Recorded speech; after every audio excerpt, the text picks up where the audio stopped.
Hi, it's Cameron. Thanks for joining me again on My Child Astrology. Today we're going to talk about children who were born with the moon in Pisces. Hopefully, you've had a chance to listen to my recent moon episode where we discussed the significance of the moon and how it expresses itself in the four elements. That's a good primer episode to give you more context. So if you haven't listened yet, check it out. I will link it in the show notes. I will also link my Water Sun Kids episode because it's a deep dive on the water element and Pisces energy. Understanding these will make it easier to grasp how Pisces moon affects your child's personality. So, as we know, the moon is our emotional needs and instincts, our reactions and subjective responses to life. The moon reflects the light of the sun and mostly shines at night. This means it operates in the shadows and in parts of ourselves that are beyond our awareness. The moon is your child's subconscious, and so it is an important driver of their behavior. I often picture our subconscious mind as a puppeteer controlling our movements with its strings, but that is only if we remain unaware. So the wonderful gift of understanding your child's moon is that you can shine a light on the puppet master and teach your kid about self-awareness and self-understanding. And when we have that awareness, then we get to be in greater control of our reactions and therefore our lives. A lot of us are working with our children on their ability to regulate their emotions, and we're doing it as we try to regulate our own. The moon in ours and our child's charts can give us clues on how to do that. So let's talk about Pisces moon.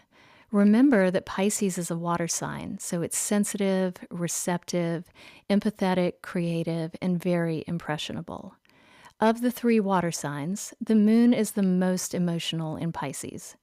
These kids are swimming in deep waters. They feel it all and are very affected by their feelings. This makes them very impressionable, and they tend to absorb the emotions of their environment and the people around them. These are the chameleons of the zodiac. Pisces moon kids are probably more shaped by their home life and parenting than any other moon sign. These kids are sponges that will absorb from their parents and caretakers and then reflect it right back. So behavioral and emotional issues in these kids require parents to take a very honest look at themselves.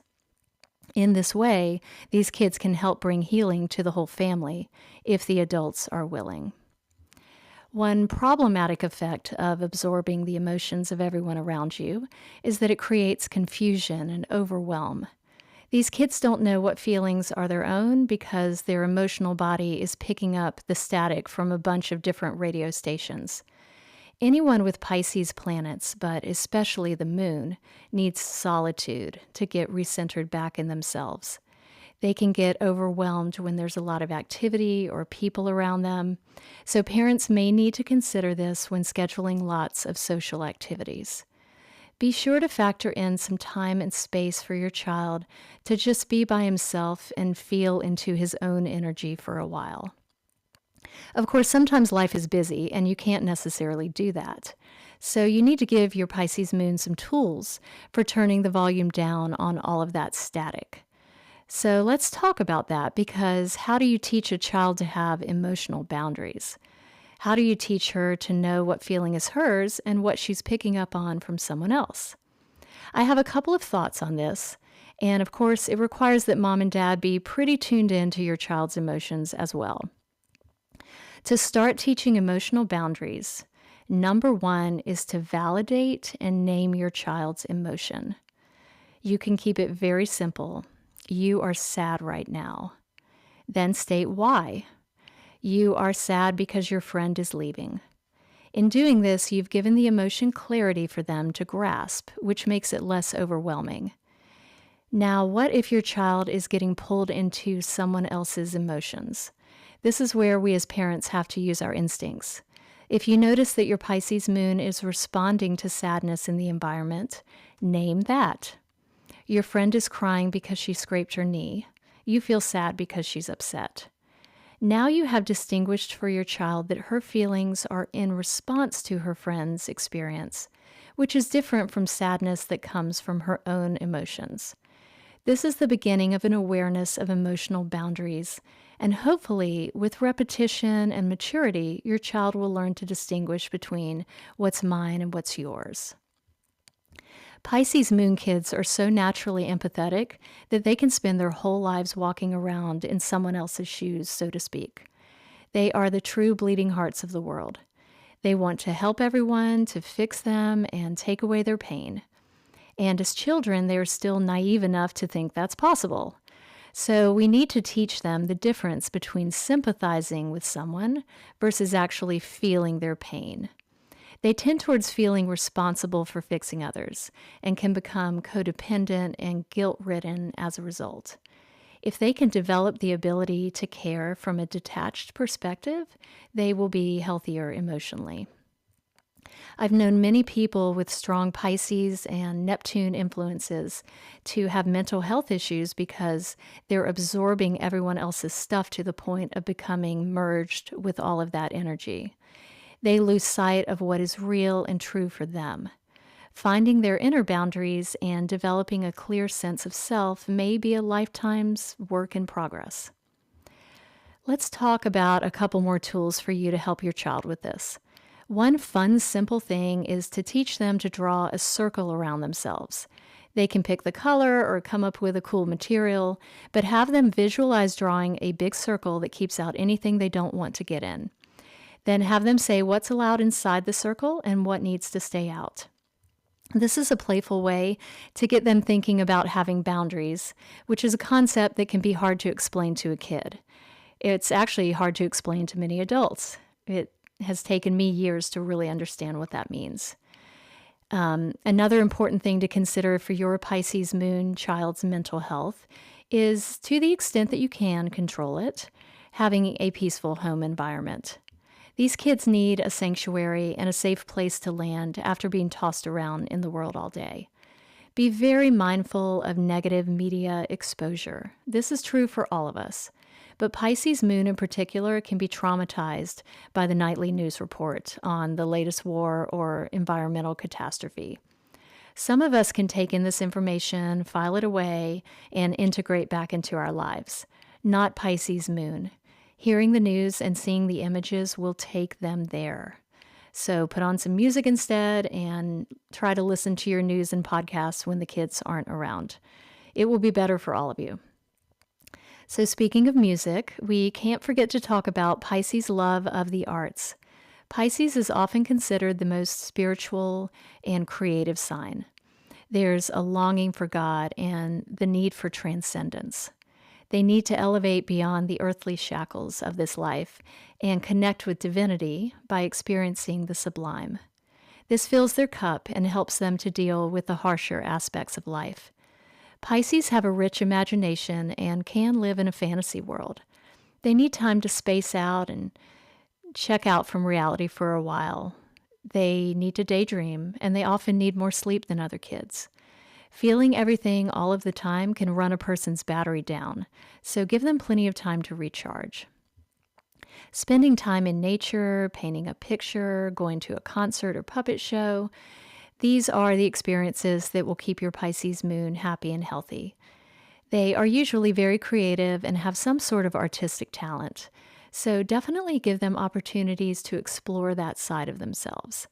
Having a creative outlet to pour their deep feelings into can be very healing for them. It gives them a way to express that which is too profound for a child or even most adults to put into words. A lot of Pisces also have acting ability because they can feel the many different emotions and states of being that different characters would have. That's another great outlet for them to try on all of their emotional hats and give them outlets. So talking more about that Pisces moon need for transcendence. Being so sensitive, life can feel very harsh for them. They need to escape from that and lift out of it. We know the healthy ways of doing this: solitude, creative expression, spiritual connection. But what happens when Pisces can't deal with life's hardships? Some deal with it by escaping and avoiding it. They can check out and go numb. They can live in a fantasy world and play video games all day. The worst case scenario is that they become addicted to mind-altering substances and use this to calm their nerves and try to take the edge off. Yes, unfortunately, of all of the signs, Pisces Moon is the most prone to addictions. Catching a buzz can be a quick fix for a sensitive, overstimulated soul to manage the anxiety that comes with their overwhelming emotions. But one of the problems is that, as sensitive as they are to everything else, they are just as sensitive to the effects of alcohol and drugs, and it leaves an imprint on their nervous system.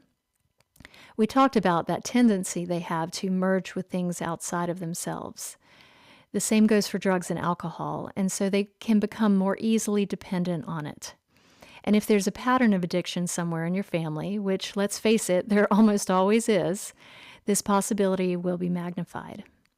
This usually doesn't become a concern until adolescence or the teenage years, so use their earlier childhood to help teach emotional boundaries, learn ways to self-soothe, and use creative outlets to pour out big emotions. And talk to them frankly and openly about addiction and substance use.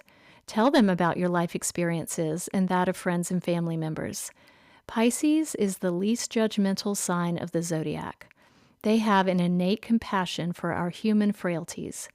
It's really good for them to know the real risks and realities of addiction, and they need to understand the emotional aspects as well. So try to keep an open dialogue here. You may remember from my episode on nurturing your child's moon that the moon in a child's chart has a lot to do with how she sees her mother. Planetary aspects give the most specific details, but the moon sign is very important too. Kids with Pisces moon can see mom as having the Pisces characteristics of being selfless and giving, helpful and caring. Their moms may volunteer at a soup kitchen or foster rescue animals. She could have psychic abilities and have a sort of good witch type of spirituality. One Pisces archetype is that of the savior or redeemer, and so the child may put mom up on a pedestal. Or Pisces moon moms may seem scattered and spaced out, maybe a bit disorganized to their kids. She may be overwhelmed with daily responsibilities and struggle to keep up. They may see mom as being anxious and overwhelmed all of the time, and cast her as a victim who needs rescuing. Pisces moon may have an artistic mom who expresses herself creatively somehow, or she may be very spiritual or religious. A Pisces moon with harsh planetary aspects may see mom use religion to cope with mental illness, or be addicted to drugs or alcohol. And sadly, a very escapist Pisces moon mom may be unreliable or somehow not a part of her child's life, and live only in his imagination. These are potential roles the mother archetype can play in a Pisces moon child's interior landscape. I will say one last thing I've noticed about Pisces moon.